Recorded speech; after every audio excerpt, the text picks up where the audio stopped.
It wasn't too long ago that the theatrical moviegoing experience was the baseline for the way in which we perceive movies.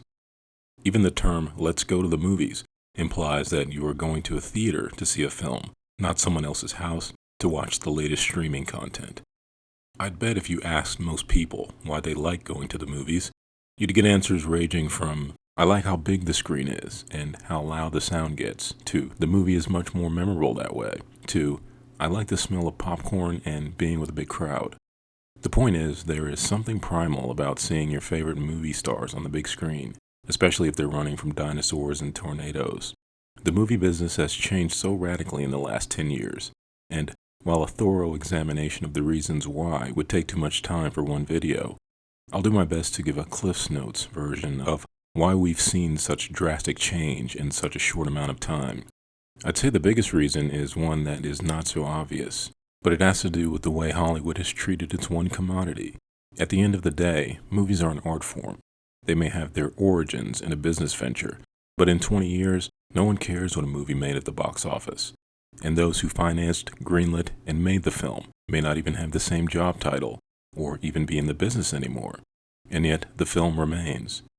Nobody cares whether or not The Godfather broke even. The only conversations about that movie now is of its quality. All the fights, squabbles, and drama that surrounded its production are long forgotten. The 70s was a time of unparalleled artistic freedom by the best filmmakers, which resulted in a cascade of quality cinema. These movies happened because, for the most part, the studios allowed them to happen, by trusting the artists to craft something audiences would want to see in droves. But so much of that studio wisdom has disappeared in subsequent decades. The 80s onward saw a clamping down of creativity by cautious and powerful studio chiefs, who now had more of a responsibility to their shareholders than the filmmakers. Movies had to be bigger, louder, and more intense, with less of an emphasis on story and character. The foundation for any good movie is the script, but screenwriters get little to no respect. Studios often hire and fire writers like people change socks. The end result is often a patchwork Frankenstein monster of disparate concepts, ideas, and sensibilities that don't always seem cohesive like the best movies do. Not to mention studio interference during production and post-production, sometimes forcing changes that the filmmakers don't agree with. Harder. It's amazing to me that Fox is the #1 studio in the country because they're all such a bunch of morons.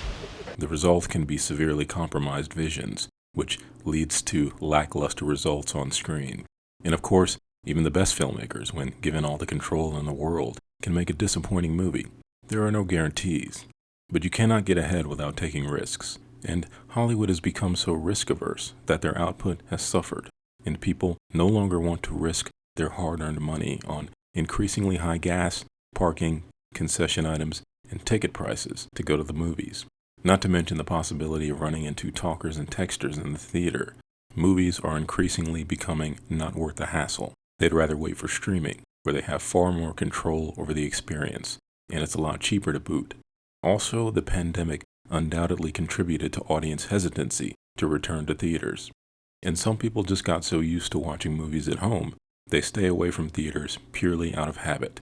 With TVs getting flatter, bigger, and cheaper, and the fact that you can buy a very good large 4K TV with a good surround system for less than the price of a used car, many people have all the excuse they need to write the theatrical experience off altogether. Not to mention the proliferation of phone usage with TikTok, YouTube, and other social media platforms.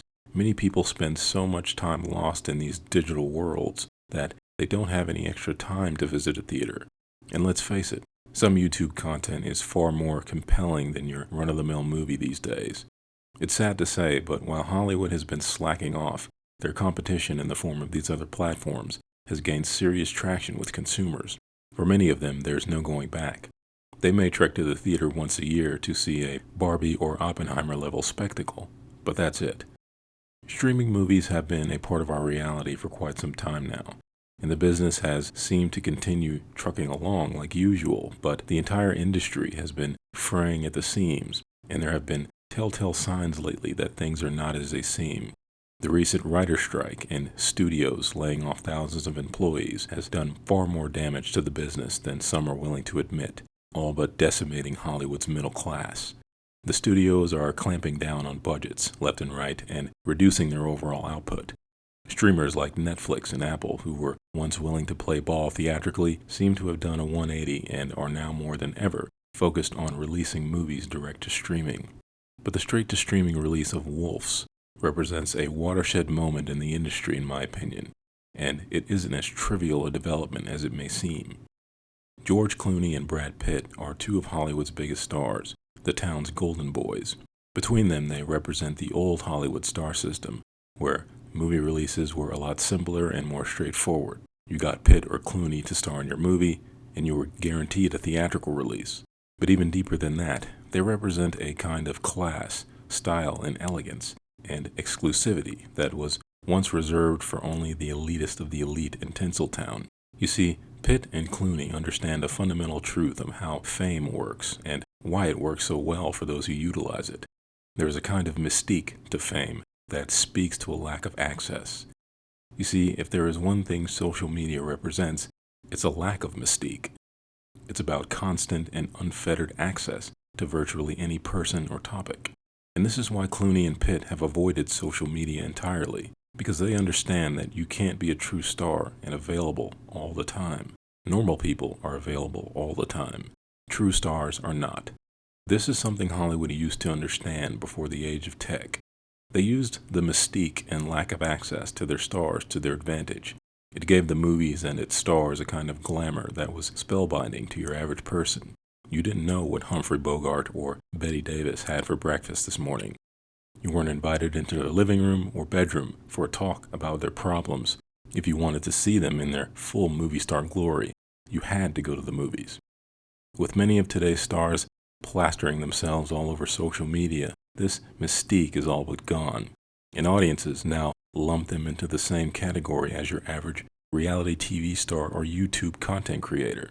They all fall under the same umbrella of celebrity, but lacking the key ingredient that makes true star power, someone that transcends everyday personalities.